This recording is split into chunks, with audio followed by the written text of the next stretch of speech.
I will set the zeitgeist straight. There's this very specific part of my spinal column that tingles like a rattlesnake when I'm watching a good movie. This sounds like a transcript of your film conversation with buddies at a party once the edible kicks in. Cohen Brothers' latest is a big let-down ski. I hate you for making me hear that. I need a brain, I need a heart, I need courage, I need a refund. Like, what are you talking about? If the rule you followed brought you to this podcast, what use was the rule? Hey everybody, welcome to Off the Mark. Good chat on bad takes of great movies. I'm Dave Columbo. Dave, what's the most you ever lost in a coin toss? Okay, all right. We're going to jump in right now. Okay, first of all, we riff through the worst reviews of the best movies ever made. I started laughing really hard because I was imagining how many other actors auditioned for that role and what they did with that line. I thought I'd bring a different kind of energy to it, you know? Hey, what's the most you've ever lost in a coin toss? We've seen what Javi can do, Yeah. right? We know what that angle is. I'm going for like a murderous clown vibe. Christopher Walken for Anton Chigurh, take one. Boop. What's the most you've ever... Christian Slater for Anton Chigurh. What's the most you've ever lost in a coin toss? Boop. Dave, what's the most you ever lost in a coin toss? Worth what that did to my ears. That was totally worth. I mean, okay, we're doing No Country for Old Men, clearly. I'm not kidding. The movie would have been slightly better if it were Gilbert Gottfried. I'm glad you got it, because I did feel like as I was delivering that line, it kind of came out as Harvey Fierstein a little bit at the end there. So, what's the most you ever lost in a coin toss? Oh my God, what's the most you've ever lost in a coin toss? Oh my God, phenomenal. So yeah, we're doing No Country for Old Men. Cohen Brothers back in the saddle again. I mean, so No Country for Old Men, I absolutely did. I don't know if this is true for you. Did not get it when it first came out. I saw it in the theaters. I was at an age where I'm like, I know the Coen Brothers. I like the Coen Brothers. But like every third Coen Brothers movie is just like not interested in a traditional narrative structure. Yeah, they deliberately avoid it. Yep. Yeah, and I'll be damned if, and here's what I'll say at the outset of this entire thing. If there's a Coen Brothers movie out there that you swear sucks balls and you haven't seen it in 10 years, go watch it again. Because you at the very least will be like, oh, no. All the things that I thought were like, they just forgot to give it an ending. Like, no. You just didn't understand the themes and what they were doing. And You're wrong. You're wrong for thinking wrong, that. and you will thank us. That's the point of this episode, is to remind you that if you ever didn't like a Coen Brothers movie, you were wrong to believe that. But I could not rattle them off. Burn After Reading, A Serious Man, both movies where I kind of walked out of the theater going like, what? Yeah, Burn After Reading really hit me with that feeling of like, what did I just like? watch? Why did I just sit here for 2 hours? And then I read interviews from them after it, and they were like, we deliberately wanted a movie without a point. If there is anybody out there who can accurately sell the idea of, yes, sometimes some crazy shit happens and it's not going to get all wrapped up, and the person who you've been following isn't going to win the girl and the lottery at the end, you know, like, and if there's any two guys or anybody who could make that palatable, it is the Coen Brothers. Yeah. Because they do both well. That's the problem, is that you watch Big Lebowski, you watch Oh Brother, Where Art Thou, and you watch Raising Arizona, and you're like, oh, I'm in for a fun, kooky narrative that's going in interesting directions, and it's all going to tie up and da-da-da-da. And then sometimes it's like they just want to go, no, we're going to do a slice of life and tell you that, like, just like in real life, it doesn't always even out. Yeah, I see. It also, like, there are ones that are gray in that, like, it is or isn't. Like, you just put Big Lebowski in the column of, like, having a narrative. And I think a lot of people would disagree with you. Yeah. Like, the movie literally starts by saying, I've never seen anything as stupefying as this.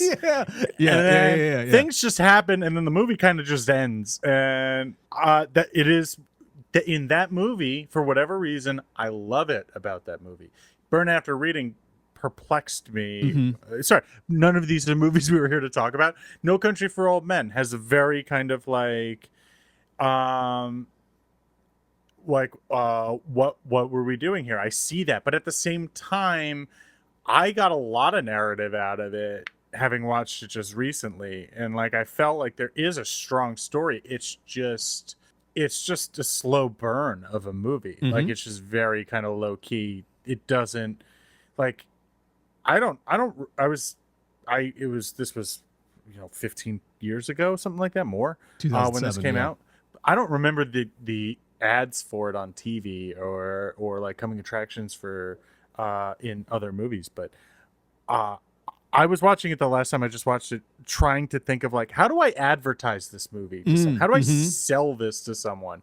I have no idea what they did. I haven't watched any of the trailers back yet, but I'd be curious to see what they are. I'm gonna watch them because if you think about every single character, you can't really hang the movie. I mean, Anton, maybe like, hey, let's watch a psychopath like go and make everybody uncomfortable, but like Tommy Lee Jones, you can't go like in a Tommy Lee Jones movie. Like, it's not really, and you also can't, Josh Brolin, because it's like if you're going in there expecting a movie that is hung on the star power of a leading person, you're not watching the movie for the right reasons, Yeah, Josh Brolin's interesting too, because like I would argue is the closest thing the movie has to like a main character or a hero, which is an interesting kind of position already, because he starts by stealing money from a drug deal gone bad. But I feel like he has maybe 20 lines in the whole movie. Yeah. Most of the movie is just watching him silently do stuff. And crushing it. Like, better. It's so compelling. It's so compelling. This may be blasphemy, but if you put this side by side with Castaway, like, would I rather watch Tom Hanks do actions with no dialogue? I kind of enjoy watching Josh Brolin, and you're right, like, he's the closest thing, but it's also when you say like, how did they advertise it? I think they advertised Cohen Brothers movies in like one of two ways. It was either like, here's the goofball comedy Cohen Brothers movie of the moment, or here is their highbrow prestige picture that we're not even going to try to tell you what it is. Just go see it because Cohen Brothers. It's the prestige one. Like this one's not going to make you laugh very much, but it's got really good, pretty visuals. So go for it. It's not funny Cohen Brothers. It's Oscar Cohen Brothers. Right. Yeah. And I think that was probably how they advertised it. And also, it came out like literally side by side with There Will Be Blood, which I remember kind of like expecting me to enjoy There Will Be Blood more. And the first time I saw them both, enjoying There Will Be Blood more. But upon extra viewings of both, No Country just it's ironically enough, There Will Be Blood has way more comedy actors in it than the Coen Brothers movie that came out that year. Mr. Plainview. Oh, Paul F is crushing it in that scene. Doing great. What I love about the movie is all the things that you said. It's slow. The Coen Brothers are absolutely the best at, and we've talked about this with the Big Lebowski. You cannot anticipate what's going to happen. And there's no better example of that than in No Country, where you're literally watching this unfold with Llewellyn. And by the way, perfect name. I mean, perfect name for the character. And he's as confused as you are, and it all slowly like widens out while we're with him. It's not, you cannot anticipate what's going to happen. You don't know where it's going to go. And because I think it was advertised very kind of like very low key, the shootouts were unexpected. The moments of levity were unexpected. The actors in the movie were unexpected. What's his name? Wendell, the deputy to Tommy Lee Garrett Jones. Dillahunt is in it. Yeah, he's fantastic. Oh boy, he's just. Oh, he just came through. Yeah, like the glass is still sweating. Yeah. Oh, we just missed him. Man, we just missed him. Yeah. I mean, it's all unexpected, and I can't think of a movie that did a better job of making you go like, if this is your first time watching this movie, you are watching it in a very pure state. Think about the modern sensibility where like half the movie from the trailer by now, or everything's an adaptation of or a sequel or a prequel of an already established IP where like everything that you're about to see, and now it's just how is this version of it going to play out compared to No Country where it's like watch this story unfold. Yeah, it also there's something about how they managed to make these movies feel so organic that especially in a movie like this, which is effectively kind of I wouldn't call it a heist movie necessarily, but more of like a cops and robbers kind of chase scene kind of thing, drawn out as slow as possible, basically. Yeah. But the way in which they make it super organic gives it that kind of Game of Thrones quality of like Josh Brolin could die at any moment. Like this is the story will play out how the story plays out. No one has plot armor. No one is safe. Like if Chigurh catches him, he's dead. Like that's 100% a given. Which, as when you're watching it, I love about this movie that it feels that way. At least the first time it feels that way. You just truly do not know what is going to happen next. To that point, the weight of the action scenes, because when there's entire scenes of them recuperating from the previous the previous fight. Just trying to deal with it. Yeah, like limping with blood coming out of their boot. Like it gives a weight to the action scenes that you don't get in like a Fast and Furious movie where it's like, like they just got crushed by a tank and now they're okay. The shootout, they have the wind down after the shootout, and it gives it all this weight of like you said, anything can happen. It's realistic. They don't just kind of like sleep it off and wake up the next day and they're fine. Like they are very much not fine.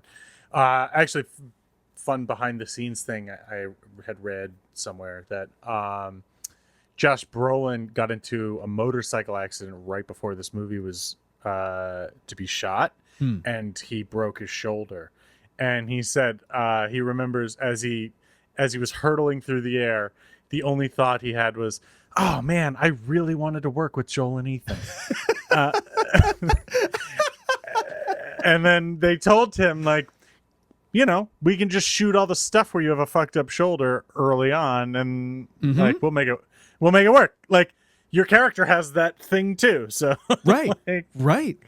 So it ended up working out. Yeah, if your all of a sudden we can't have it that your character winces when they put on a jacket. Like no, it fits. Use it. Realism. Use it. I mean, I read a similar thing about Javier Bardem, where he was like, I really, really like he abhors violence, but the only reason he like took the role, and I don't know if this is apocryphal or not, but was because like he wanted to work with the Coens. The Coens are that like, in a good way, like the filmmaker's filmmaker, where like everyone's like, oh man, that'd be really fun to like be able to do a Coen Brothers movie. Sure, totally. And by the way, while we're discussing it, I don't know what they do to cast the background roles, but when you watch a Coen Brothers movie and a guy walks into a gas station, the actor playing the gas station attendant it's always such an art looks form. Exactly like no. Did you guys actually just walk into this gas station? That's not an actor. It's perfect Southern drawl. So great how they get that character. They get these guys and women who, are very often like they never act in anything before or since, and they live in my mind forever. because they're in a single scene in a Coen Brothers movie and have a certain line that hits me a certain way. The one that immediately comes to mind for me is Big Lebowski when he's trying to report his car getting stolen to the cops, and he goes, "My rug was stolen too." And he goes, "Was it in the car?" He goes, No, it was stolen from here." The cop's face when he goes, "Separate incidents." It's Yeah. And it's something I love it so much. Meanwhile, the other cop is staring around the room at just what? playing with the the pipe. Wouldn't give much hope for the Credence. I mean, funny. but again, it's something you're only ever going to see in a Coen Brothers movie, where the commitment they commit, like in the scene in the How Much You Ever Lost in a Coin Toss scene.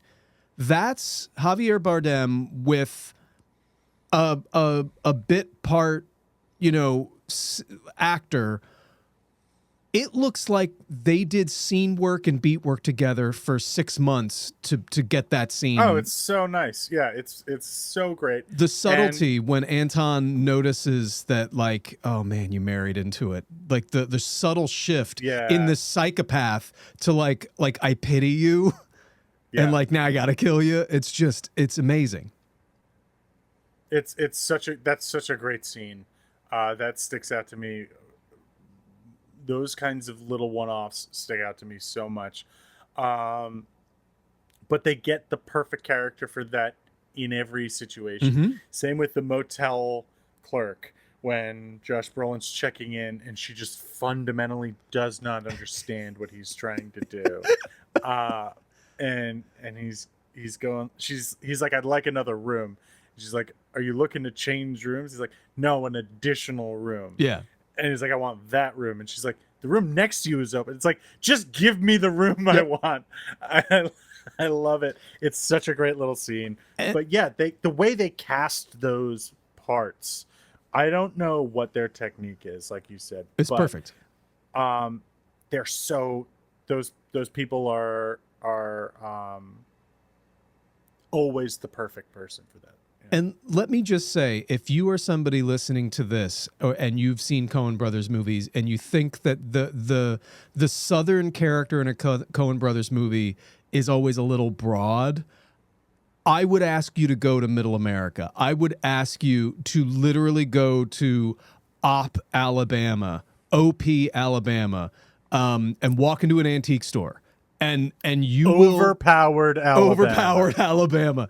And I guarantee you someone from a Coen Brothers movie will greet you and just be like, and talk exactly like they do in the Coen. It's just they do, those people do exist in most of America. When we get we'll do it right now, but when we get to, I tell you how much international this movie made, it's like, wow, that many people in an international audience got to like see what like the real American South is like. Yeah. Shall we great. jump in here? Yeah, sure, please, by all means. All right. November 9th, 2007, on a budget of $25 million. Really? $25 million. Wow. 74. They don't make them like they used to. It's amazing. 74 million. And you wonder why the industry is in the state that it's in. $74 million domestic, $97 million international for a worldwide gross of $171 million. 97 million international. I just can't. Yeah. People must love the Coen Brothers. Is that like, hey, this is my way as a Canadian, as someone in France, this is my way of appreciating American culture. Give me the Coen Brothers. I think another big part of it too is like people love Tommy Lee Jones movies. Yeah, I they do. I hate to be too cynical about it, and I'm not saying that there aren't, film buffs all around the world, but they do tend to stick people like your Tommy Lee Joneses, your Dwayne "The Rock" Johnsons. Not that they're even remotely on the same level, but like, you stick an actor in a lead role like that, and you can sell tickets anywhere in the world. Yeah. So I don't know. Maybe that has something to do with it. You may be right. I don't know if Coen Brothers are a household name in the far reaches of the world. I don't know. I don't know, but whatever they're doing, it's working. But surprisingly, like, it was very hard because it had like a soft open and then like a major open, and it never really crushed at the box office. The when it did like its massive open after its soft open, I found like the Sunday after it did, like it opened on Wednesday, and it was still 11th behind Enchanted. This Christmas, Beowulf, which I saw in theater. Pooh, boy, that CG holds up. Hitman, B-Movie, and Fred Claus. All potential movies we should do on this show. B-Movie, I understand. Yeah. The rest is surprising. You're not going to touch that B-Movie behemoth that, you're never going to get B-Movie numbers. You're just not going to. You're never going to get that B-movie money. No way. No, you could work your whole life. I will say, I contributed to the problem because I went to see Enchanted in theaters with my high school girlfriend and did not see No Country for Old Men until like 3 years later. So I'm part of the problem. Like while we're recording this right now, Furiosa just came out, and I'm planning on going to see it tomorrow. But like, I missed the opening weekend, and I'm already seeing stuff online that's like, it's got a week opening. They're probably going to release it on streaming because it didn't pull the numbers that it's going to, like, it's like behind even X-Men Apocalypse. 3 days, dude. I know, it's but Memorial Day weekend. Right. Like, people are doing stuff. But there's like this vibe where it's like, I feel guilty that if I can't support a movie that I want to support immediately, already it's like, well, oh boy, this movie to streaming hell. Yeah, and I'm like, just give me George Miller, just give me a minute. Just give me a minute. I'll be right there. I'm actually planning on going to see it tomorrow too, so we got to talk about it. Ooh, let's do that.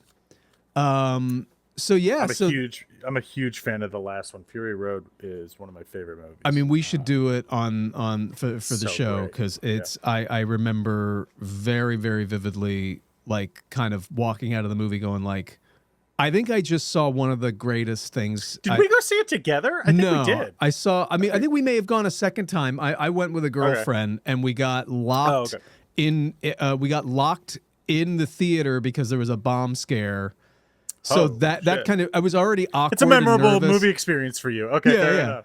I love. There's just something very funny about, like, you watch a movie about massive explosions and just trucks being overturned and everything's exploding, and then like you spend 3 hours waiting patiently because one person actually threatened potentially one bomb, and it's a weird, like, the real world is much more. It's kind of crazy that a real life bomb scare for you is like a downgrade in terms of adrenaline. Right? Yeah, like we'll just get Tom Hardy to get us out of here. Okay, so this is the Daily Telegraph, foreign, I believe UK, but you know how they always are with the UK, where they're like, we didn't get it here in the UK, we don't understand, and these are always a lot of fun. 18th of January 2008. The Cohen Brothers bring their trademark daffiness to a tale of mayhem on the Texas border. Daffiness? Yeah, I'm going to stop you there, brother. Their default daffiness. Okay. That's the dumbest word I've ever heard to describe this movie. But also, what better way to tell me that you've only watched the goofy comedy Coen Brother movies? The fact that like, you have not watched any of the ones that had more. You've never seen Barton Fink. You've never seen Blood Simple. Like, Yeah, holy smokes. Just completely their trademark daffiness. There are a few directors, I think, with more range than them in terms of like maintaining a consistent style while also making like basically any kind of movie. Short of a musical. And no, they fucking made a musical Inside Llewyn Davis. Yep. I mean, it's not a musical, but like it's a music-based movie with lots of songs and stuff. Anybody worth their weight who knows anything about the Coen Brothers should read that first line and go like, well, this review is not going to be. Yeah. I no longer recognize this person's opinion as valid. Yeah. We're off to a terrible start. Go ahead, my friend. But despite this, No Country for Old Men remains an emotional desert. No Country for Old Men, based on the novel by Cormac McCarthy and written and directed by Joel and Ethan Cohen, has been harvesting hurrahs since its premiere at Cannes last year. Its cheerleaders have it hailed as many things: a return to form for the Coens after lackluster outings such as The Lady Killers and Intolerable Cruelty. The most mature movie they've ever made, a flat-out masterpiece. Just the other day, it picked up 2 Golden Globes and is heavily touted to further honors at the Oscars.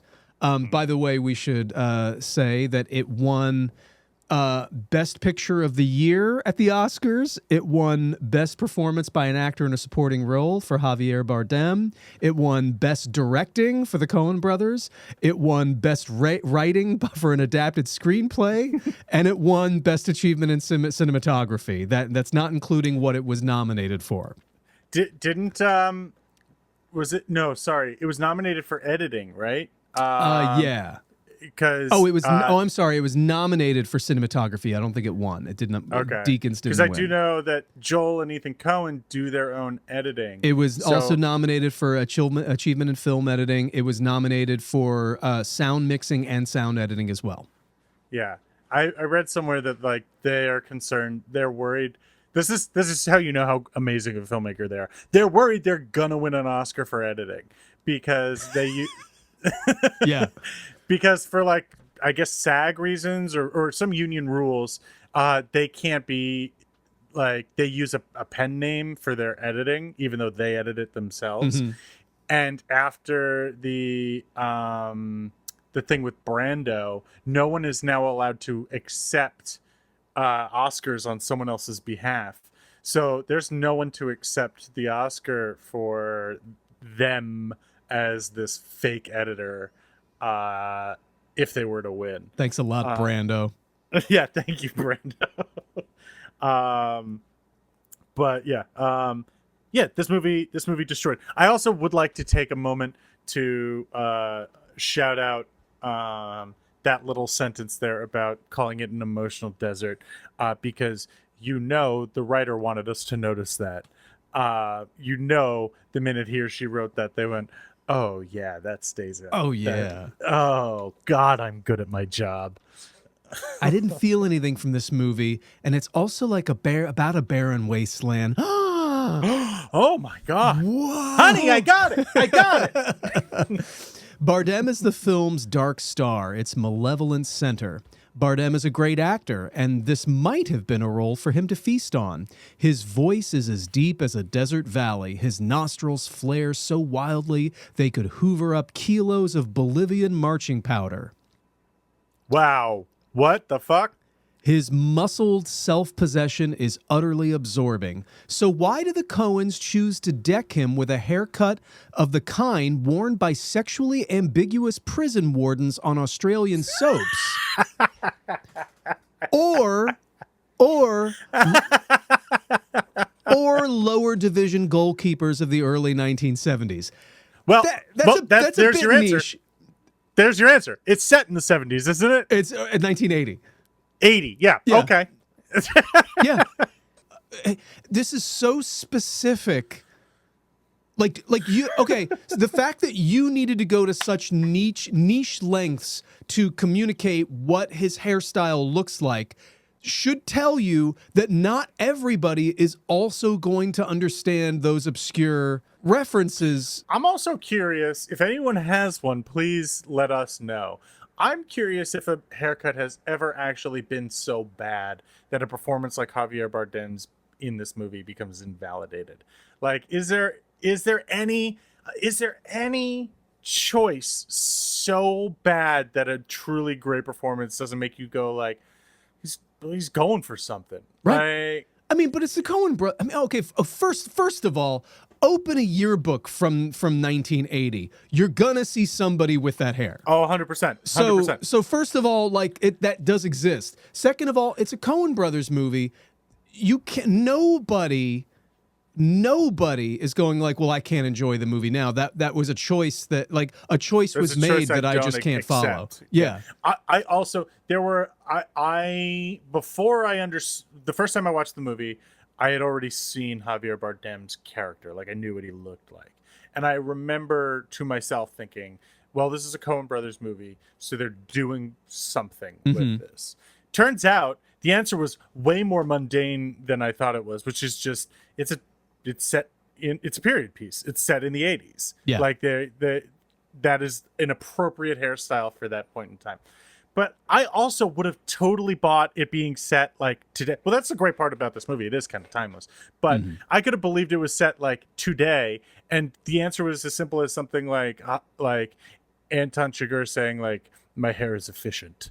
Like, and then oh, okay, like that makes sense. It's out of his eyes. It's long, but like I don't know. He's creepy and weird and crazy, and like if he had an odd haircut, I'm sure there's an explanation for it. I bet somewhere like it was literally them just saying like we wanted an interesting silhouette. Like I bet it's as simple as that, and it works. That. Like when you want to talk about like a silhouette being terrifying, not since Darth Vader have I been able to like see a shadow. Well, it's the swoop of the helmet. It's the helmet shape and know exactly what I'm about to see. He gets the same shape as Vader, you know. But also by this logic, like if you're getting holed up on that. What about the name Anton Chigurh? Like the name is crazy too. Like if we're gonna get like hung up on like these things that have nothing to do with the story, like it's weird that they're like Chigurh has weird hair. It's such a choice. You Even know? like and Josh Brolin's character at one point was like sugar. And he's like, and Woody Harrelson has to go sugar. Yeah. Like, yeah. We chose this weird name, and even the characters in our movie are like, what kind of name is that? And we're like, no, that's his name. Right. But right. It's a distraction, a pointless gimmick, an attempt by the Coens to imprint the borrowed material with their own signature daffiness. He used it twice. Yep. That's a great point. He did. Yeah. He couldn't think of another word. No, but he couldn't think of another fucking word. Mick, it's a pointless gimmick. That's what it is. When you watch this movie, you're like, this is just a series of gimmicks. Like the cattle, the cattle prod. What's it called? The cattle. The cattle like gun. Piston? Yeah. Like all this movie is interesting stylistic choices that distract me from being able to anticipate what's going to happen next.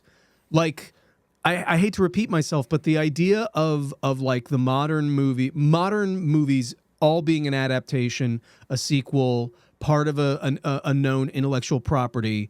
Think about where we are in terms of when we watch movies, even when we watch like not a lot of people, but like when you watch Rebel Moon. You know you're watching what was supposed to be a Star Wars movie and then didn't get picked up, so he made it. Like we know the behind the scenes of everything. You can't just naturally, organically watch a movie anymore.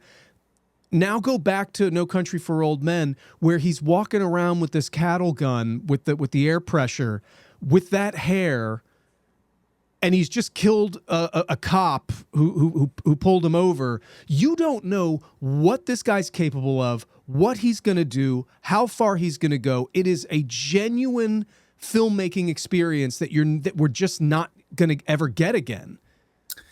I disagree, Dave. I think it's a useless gimmick. I think it's a complete waste. It's just daffy. It's nothing but like over the top parlor tricks. It has nothing to do with it has nothing to do with Anton Chigurh's like maybe his view on human beings as cattle. It has nothing to do with the fact that maybe he justifies it as seeing like he's being humane to these people in the same way that they shoot him with cattle. No, let's not explore any of those thoughts. It's just face value. It is what it is. It's a silly gun, and he's got silly goddamn hair. That's what it is. All right. You daffy clown man Coen with Brothers. clown gun. Clown man with clown gun. That's what it should have been. No Country for Clown Man with clown gun. No clown gun for clown man. All right, ready? Worse still, Chigurh never develops as a character.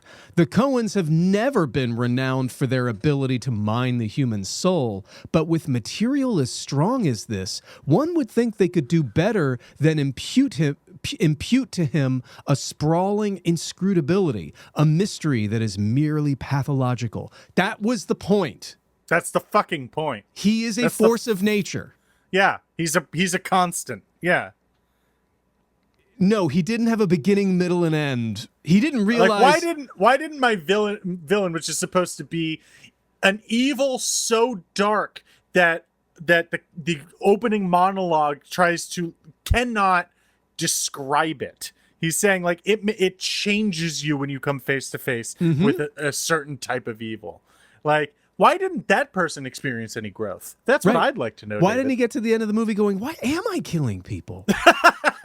What's the most I've ever lost on a coin toss? Wait a minute. Like, you know, I'm the one who's always throwing the coin. Maybe I should. Have I ever called it? Oh. Am I wrong? Yeah. God damn. Okay.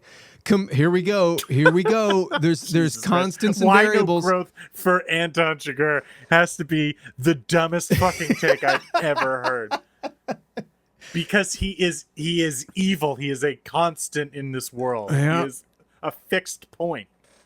Oh, God. There's constants and variables with our podcast, and here's another one. Compare him with Robert Mitchum's murderous preacher and Charles Lawton's The Night of the Hunter. So complex, multi-layered, and almost erotic in his violent urges, and he appears shrunken, banal. On he goes, bang, another victim dead. The brutality is initially jolting, but stripped of all the lightest smear of motivation, it soon begins to pall.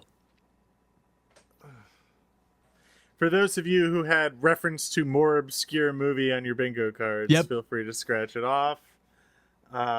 It's just why wasn't this movie like another movie that I liked more? Please feel free to scratch that off. It's just so weird to do a one-to-one comparison, to be like, No Country for Old Men, pshaw, Charles Lawton's The Night of the Hunter, 1955, huzzah. Yeah, like now that's where, yeah.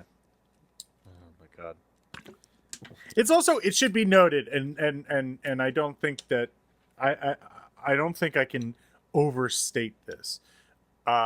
This is an adapted screenplay from Cormac McCarthy.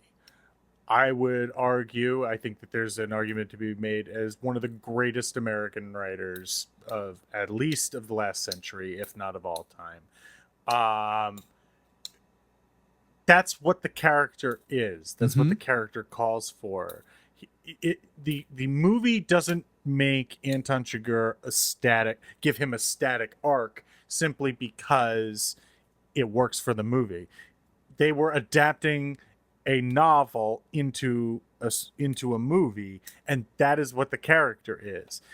The movie, the story itself loses its theme of like, there is such a thing as an evil beyond comprehension and it exists in this world. That theme goes away if this writer is granted his wish. Right. Yeah. What I take from the movie is, yes, there is like a new type of evil growing that cannot be contained, it can't be understood, and our boundaries of law and order and the things that we trust to keep that law and order are terrified of what's to come and cannot keep you safe. That's what I take from the movie. That's what I take from the end of the movie. That's Tommy Lee Jones's arc, is like going like, I have to get out of this because I can't stop what's coming. I just can't do it, and I'm falling into the darkness like my dad did, because it happened to him too. Like, and all, like, you're right, all of that is gone if Chigurh goes, wait a minute, looks to camera, goes to therapy, you know, like it doesn't work. Or he just puts down his pressure gun and like stops chasing these guys. He cannot do that. For the movie to work, he cannot do that. You know, the gun has pressure, but I never thought about the pressure I have been feeling. You know, like it's just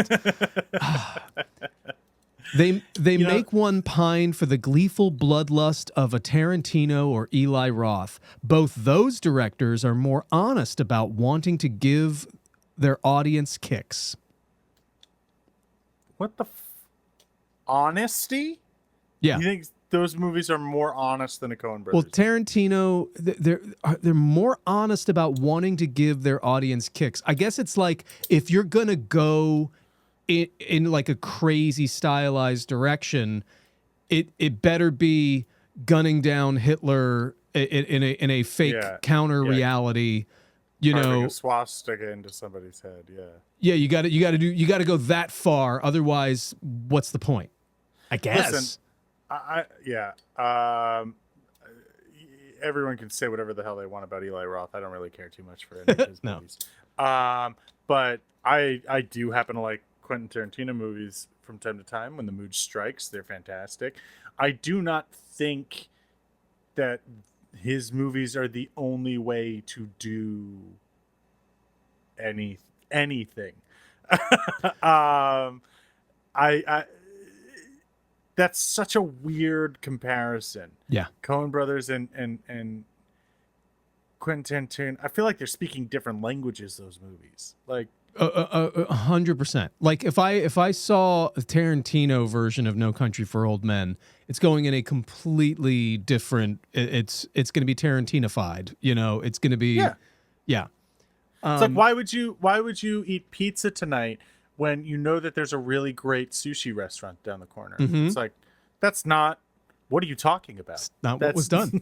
That's and not what I wanted. Like right. Not what I'm in the mood for. The support cast do their best, but Tommy Lee Jones, as a sheriff who worries that his time has come and gone, has been issued with rambling near soliloquies that are impossible to follow attentively. Wow. Okay, you're just not watching the movie. You're just not watching the movie. You're just not watching the movie. Oh, you're just bored by good filmmaking. That's what that tells me. Or like the fact that he's saying things to the audience. It's like, I'm sorry that you are finding that difficult to follow, but like, if you need to rewind, go ahead, because he's dropping fucking knowledge. The first soliloquy sets the scene for everything that comes after it, and the end of the movie is like, here's what we just did together. Like they're so necessary. Yeah. Even the one with when he's talking to Llewellyn's wife. He's telling the story of the guy. I forget how it goes, and even if I did remember, I wouldn't want to spoil it. But then she calls him up later and asks what happened to the guy, and you can kind of tell. Like, I don't know if that was Anyway, sorry, I don't want to spoil too much, because if you haven't, everyone should go watch this movie. But well, it's going to be a little hard to not spoil the kind of let's just fucking say things, right? What are we doing? But yeah, when you can tell that Tommy Lee Jones was like making up that story. Mm-hmm. He's like, what? Oh, yeah. What person? Oh, yeah, he was fine. Yeah, he ended up being fine. Yeah. He either never existed or he was not fine. Like one of those two things is true. So those soliloquies are perfect and necessary. He's the Sam Elliott character to the Big Lebowski in this movie, and he is the what is it called? The Wanderer, the Stranger, whatever. Yeah. He's all that rolled into one. The person with the 1,000-foot perspective on this movie.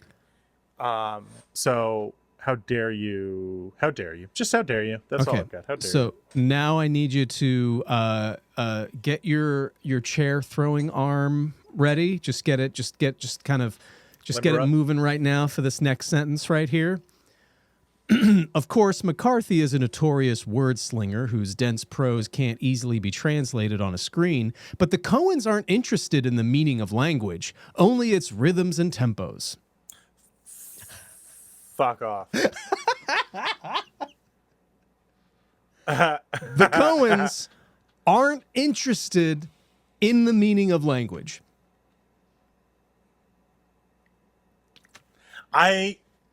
there are ones that are so upsetting when you hear them that you just like, I don't even know how to begin to respond to something that fucking dense. These men write dialogue for a living. They won an Oscar for it. Movie after movie after movie, known for the dialogue, for the writing, for the beauty of language, for the story they tell with language. Yeah, their choice of words, the way they write dialogue in like, look at "Oh Brother Where Art Thou" in terms of like the way stuff is written. Yep. I still to this day think of lines from their movies just popping up in my life.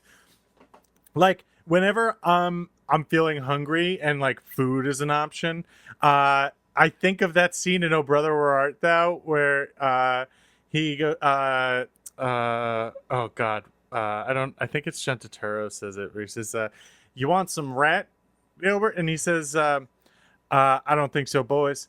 I'm afraid that might wake up my appetite without putting it back down to rest." I think about that line all the time whenever I'm hungry, and I'm like, I don't think that's going to be enough food to fill me up. But Mick, keep in mind, we're being told that they're not interested in the meaning of language from someone who used the word daffiness twice in the first paragraph. Buy a fucking thesaurus, dude. Buy a fucking The thesaurus. Coens don't understand language. They don't appreciate it. They just want the funny sound. Because you could just. He also used the word word slinger to describe Cormac McCarthy. We get it. He writes westerns. He's a word slinger, you know. Yeah. Shut up. Yeah. Okay. Only it's rhythms also, and tempos. he or she argues that Cormac McCarthy's work is too dense to be converted into film and television. I would argue that the film and television industry disagrees, because his movies are his books are regularly adapted into works of fantastic works all the time. I'm talking about The Road, another great movie and great book you should read. I'm pretty sure they adapted Blood Meridian too into a TV show or something like that. Yeah, man, it's crazy. It's so crazy. Anyway. Josh Brolin performs well as the regular guy, as does. I mean, pretty accurate, actually. Like, I'll give him that. Like, you know. Yeah, but he is like, he's supposed to be an everyman, but he is also like immensely. He's very clever, very capable. Like, very capable. He's the right guy to last as long as he does in this movie. Yeah, like, you know. Sorry. Go ahead. As does Glasgow-born Kelly MacDonald with a near flawless Southern accent as his regular wife. Yeah, she crushes. Phenomenal. Yep. The Cohen don't enter into it. It's just you. She's those are my favorite characters in Cohen Brother movies. Those kind of like you know, you said the one-off people, but also his like side characters. Yep. His Philip Seymour Hoffman's in Big Lebowski's. His Anyway, sorry. Go ahead. Phenomenal. Please. But it's hard to get too involved in their plights. They're generic figures, pawns to be shuffled around, rather than fully living, breathing figures in whom we might see ourselves or grippingly different sensibilities. That's so untrue. That's so not correct for this movie. Right. You see so much of her life in this movie. All this movie is people with grippingly different sensibilities from myself. Like, that's all the movie is. I'm watching a story of people with grippingly different sensibilities. I get it. I agree. The characters really are pawns, but that's the choice of the film, of the story being told. Let's introduce all these people. Let's get to know who they are. And now we're going to put them in situations. But that's the nature of the story. That's not all the Coen brothers want to do, and you never really get to know them.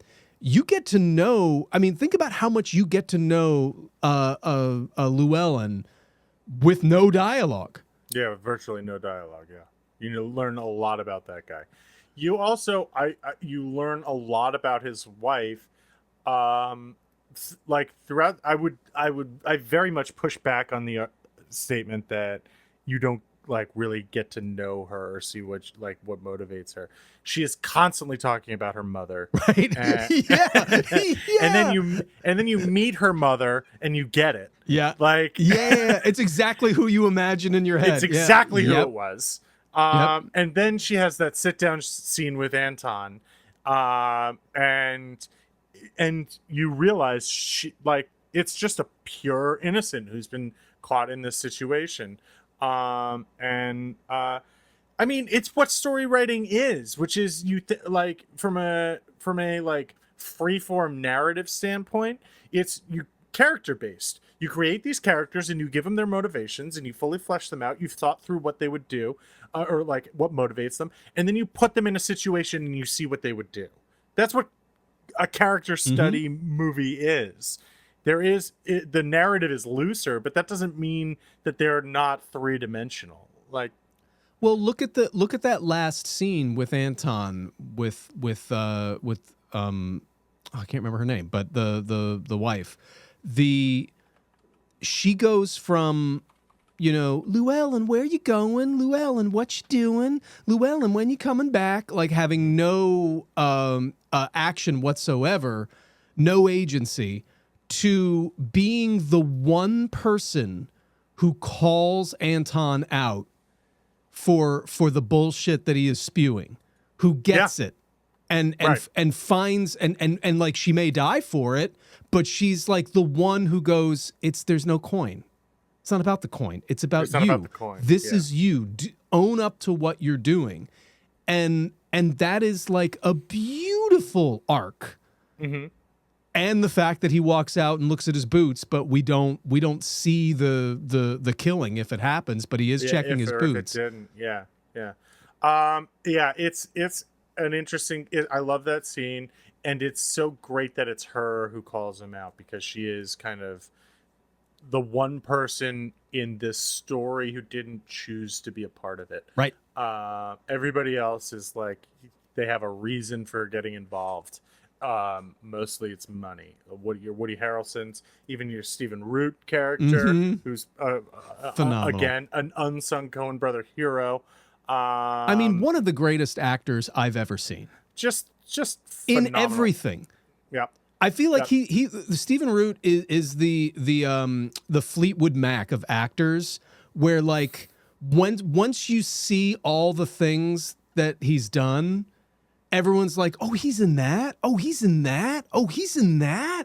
Yeah. Like once we're like, yeah, no Country for Old Men. Yeah, no, Office Space. Yeah, no, like look at what he's done. You're like, oh my God. Anyone who enjoys Stephen Root needs to watch Barry if you haven't. He's so good. He is on another level in that movie. And also, if you like Coen Brothers, you can tell Bill Hader certainly does. Yeah. Because that show is shot like each season is like 8-hour-long Coen Brother movies. Right. But yeah, Stephen Root's phenomenal in that too. He just crushes everything he does. Yeah. But anyway, my point was, all of these characters are choose to be in this situation. She's the one person who does not. And so I do like narratively, it's a great choice to make her to be the one who finally is like, you are like, this is sanctimonious self-justification and self-rationalization. And it's like, it's gross. Like, either own what you are or stop doing it. Yep. All right. Yeah. Oh, it's so great. The film is full of pursuits, wanderings, endless journeying. I lost track of the number of close-up of. It's a chase movie. Yeah. No, but here we go. I lost track of the number of close-ups of boots. The Coens seem more passionate about footwear than the people in them. Oh, but he loves Tarantino. Yeah, but he really, right. Who's got a foot fetish in every single movie? A well-documented history. Yeah, that's a great point. Oh my God. If you're gonna do it, go. So many boots in this movie, not like a Tarantino movie where the boots come off and you get to see the real stuff. You get to see the. Oh my God. Yet by the end, nothing of any substance at the level of ideas, emotions, or even ambient power has been added to cinematographer Roger Deakins' unsettling opening shots of the Texas landscape. Nothing's been added. Nothing of any substance at the level of ideas, emotions, or even ambient power has been added. Yeah, Dave, I don't think I agree with this. Really? Review. Which part? Right there. Right That's there. where it lost This me. is where it lost you. Yeah, yeah. Talking of ambience, No Country for Old Men has been saluted for its mastery of mood. Actually, particularly in the second hour, it's all over the place. The introduction of Woody Harrelson's bounty hunter character injects superfluous levity to proceedings. An important character disappears rather than delucidatorily. The ending is a weary and self-important exhalation. Did you find Woody Harrelson in any way humorous in this movie? Not at all. I mean, compared is the to argument of, sorry. Yeah, I mean, like compared to other Woody Harrelson, like it's like you took Jim Carrey and you were like, let's just have you sit uncomfortably and sweat in a chair and meander. No, like I get the argument. Like if you're looking face value, if you have no idea what you're watching, like you're like, why even introduce Woody Harrelson? He didn't shoot anybody or do anything. Like all he did was like kind of add like another, like a view of another scene happening and like other people interested in the money, but like he never really did anything. He didn't kill anybody. He didn't, you know, like if you're not paying attention, he doesn't do anything. But that's kind of the point, is that you don't know who's going to get the money. You don't know who's going to get the kills and who's going to end up on top.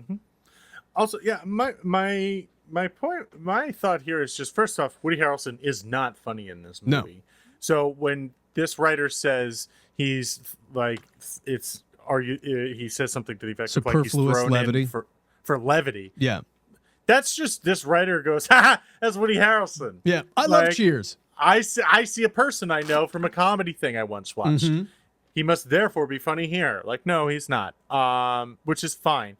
I think that my interpretation of Woody Harrelson's role in this movie is largely to show the depth of the evil of Anton Chigurh. Like the idea that he is offered an out where he doesn't have to kill these people. He's like, you don't understand. I am a force of nature, and this is what is going to happen right now. And Woody Harrelson, who has the ability to kind of make this all end, he's like, no, like this is happening, and this is you know, well, and you're going to die now. Now is the time for you to die too. I always also read it as kind of like the way in Empire Strikes Back, showing all of the other bounty hunters makes Boba Fett seem like even more of a badass. Like, like here's what a rational killer, you know, who's still probably a badass and probably like really evil, but like, you know, Anton is so much worse than even if he's scaring that heartless killer. How bad is Anton? You know, it's a pretty classic movie thing to do. It's your, like, Peter Jackson's King Kong. What's the first thing he does in that movie? He explodes out of the jungle and rips a Tyrannosaurus in half. like this is not your daddy's we've Jurassic established Park. a character now. Yeah. But yeah. Last paragraph. Some of this is down to McCarthy's original story, but the Coens could have chopped and reworked the material more deftly.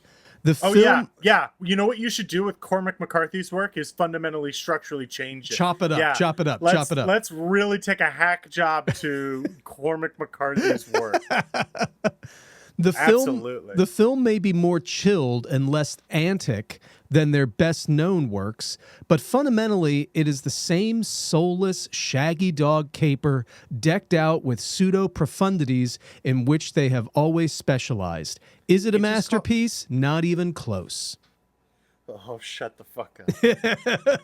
They keep telling stories about crime. How it's a shaggy dog caper. Oh man, that one hurt. Yeah. That's Yep. it's just like you wonder. I wonder sometimes when we do these, like, what I mean, I say it all the time. What movie was this guy watching? Right. Or woman watching? Jeez Louise. No, it's just not. It's just not that. It's none of those things. It's an examination of it's a, like, there are heavy themes in here that are examined by the use of pitting characters against each other with a, I think, at least for the Coen brothers, a fairly cohesive narrative structure. Mm-hmm. But one that is ancillary to this character study of, like, what do these people do when they're all stuck in a jar together? How do they fight it out?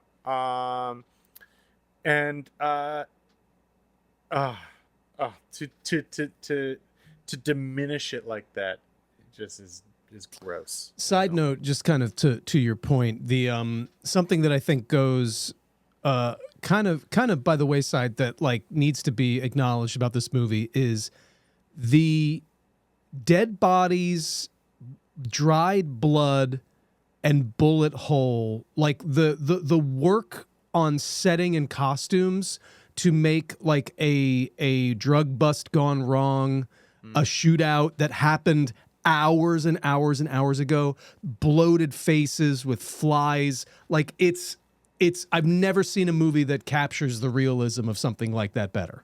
Yeah, it's super realistic. The after the car accident, when he's got the bone in his arm, looks so real. Yeah.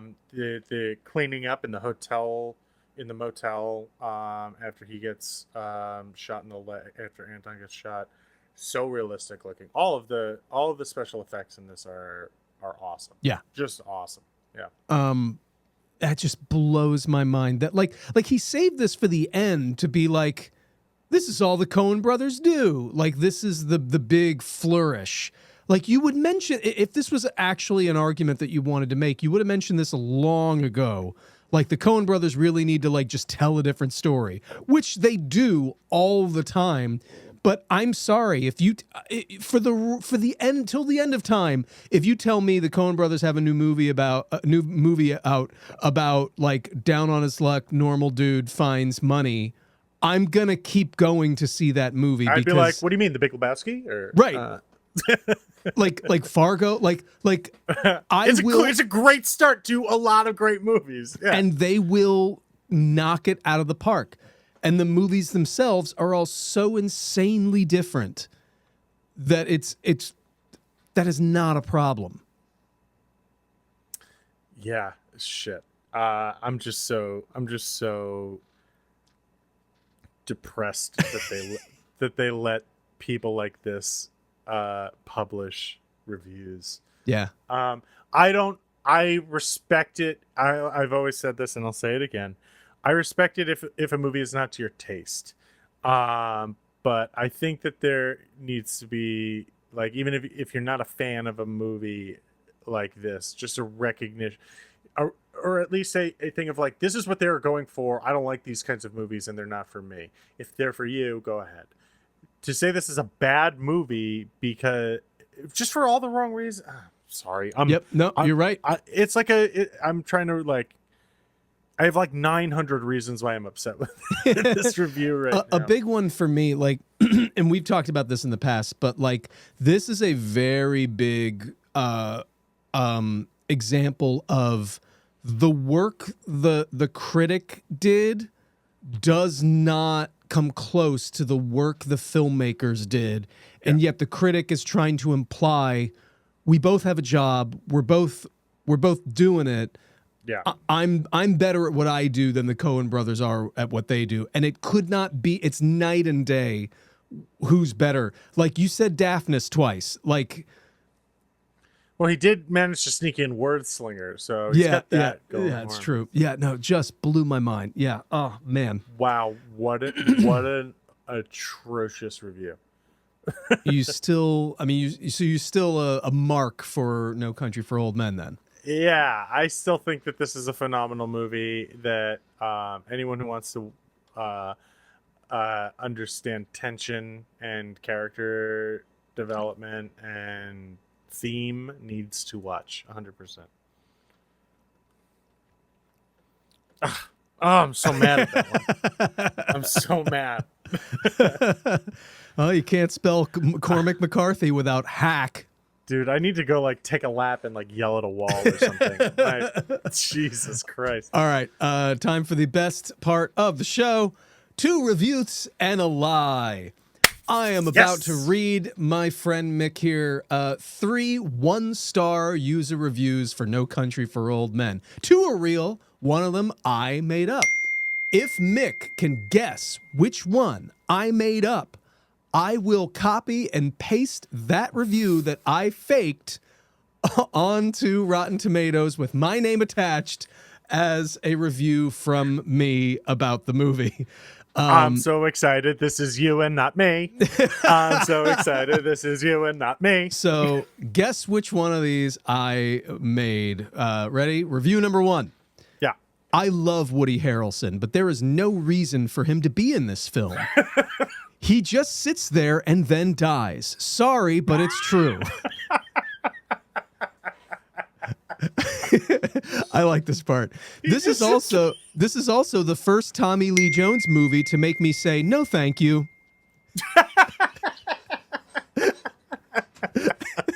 I love this full of person. Tommy Lee Jones. I love this, but no, I've had my fill. I couldn't understand what he was saying. It was like he was in a different movie altogether. Anton, the villain, has no arc whatsoever and just walks off. I really tried, but that's funny because it's like I think it means comma I really tried, but but like it reads like you know I really tried. Yeah. I really tried, but I need anything to justify this, and it just didn't happen. 1 star. Oh boy. That's review number 1. Review number 2. I like this one a lot. It's not often you see a movie so blatant about the ascendancy of evil, but this is one. In a way, it's very well done, and in a way, it's very hollow. You can rate each character in the movie's chance of survival by how evil they are. The good sheriff survives by more or less giving up and retiring. After seeing this, I will boycott the Cohen brothers in the future. Extremely talented they are, but how can I condone such a profoundly evil movie? Oh, I love that. I do love that one. And I'll tell you what. I already feel like that one is not you because whoever wrote this forgot that Llewellyn's wife may or may not have died in this movie, and I feel like you, as a fan of the movie, would have been like, well, that argument that if you're good you survive isn't true. Yep. You would have thought that through. Yep. Unless I thought that far ahead. Oh wait! Oh, is it a double bluff? Yeah, I'm playing 4D chess. All right, review number 3. I love the way this one starts. Okay, interesting way of putting things. I think it's in reaction to the title. Yeah, but that's not clear.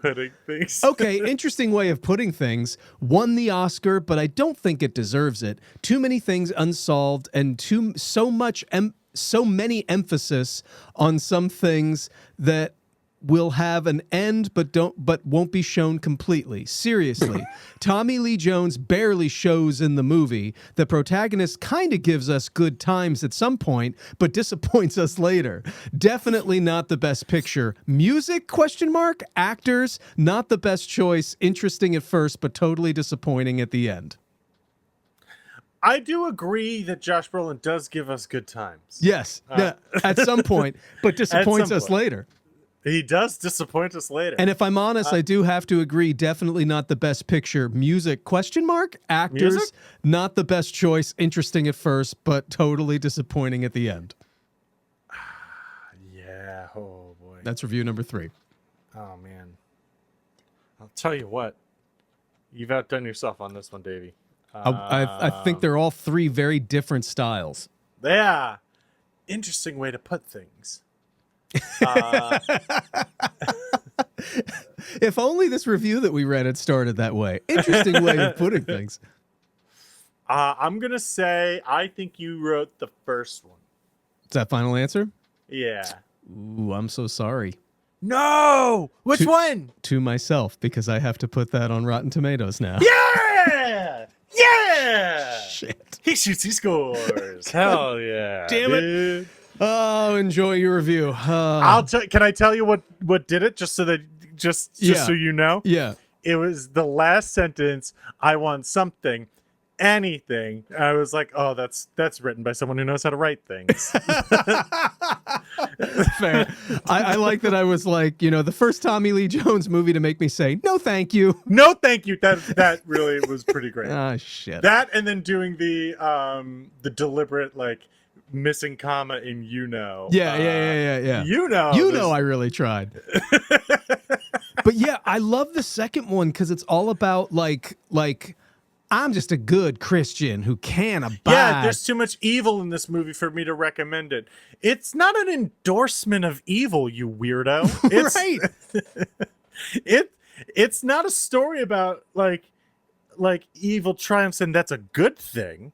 It's bad. The movie is clear that that's not great. Yeah. But it's real. It happens. Oh boy. I do love that. I can't recommend this movie because it has a lot of evil in it. Unfortunately, it's just got a lot of evil in it. Oh man, God, I don't know. What do you think? Review. Did any of this change your mind? Oh, 100%. It's not the movie that I thought it was by any means. True. Fair. Oh my God. All right, I'll add this. This makes me very sad. I hope no one ever goes on Rotten Tomatoes. Dude, I have to do my birdcage one. Oh, it's so funny. Well, this has been been off the mark. It's such a deflating feeling to be like, oh man, I gotta post it now. Absolutely love this movie, and I cannot you just don't know that some movies are trying to do something different. That's all this review tells me, is that you're not aware that a movie can be about a different thing besides everybody has an arc and everybody everything gets nice clean package. Yeah, and it's got to be spoon fed to you. Yeah. That a movie designed just kind of to make you think more than to present the solution is no good. But apparently some movie from 1953 did it better, so who knows? Who's to say? Just posted my review. I'm sorry, bud. I'm sorry about Breaks that. my heart. Well, if I still have a career, you can find me at davecolumbo.com, DVD Columbo on Instagram, Dave Columbo on TikTok. Send us a review, comment, let us know what you thought of this episode. Send us your own 1-star review for No Country for Old Men. Tell us what movies we should do next. And until next time, I've been Dave. I'm Mick. This has been Off the Mark.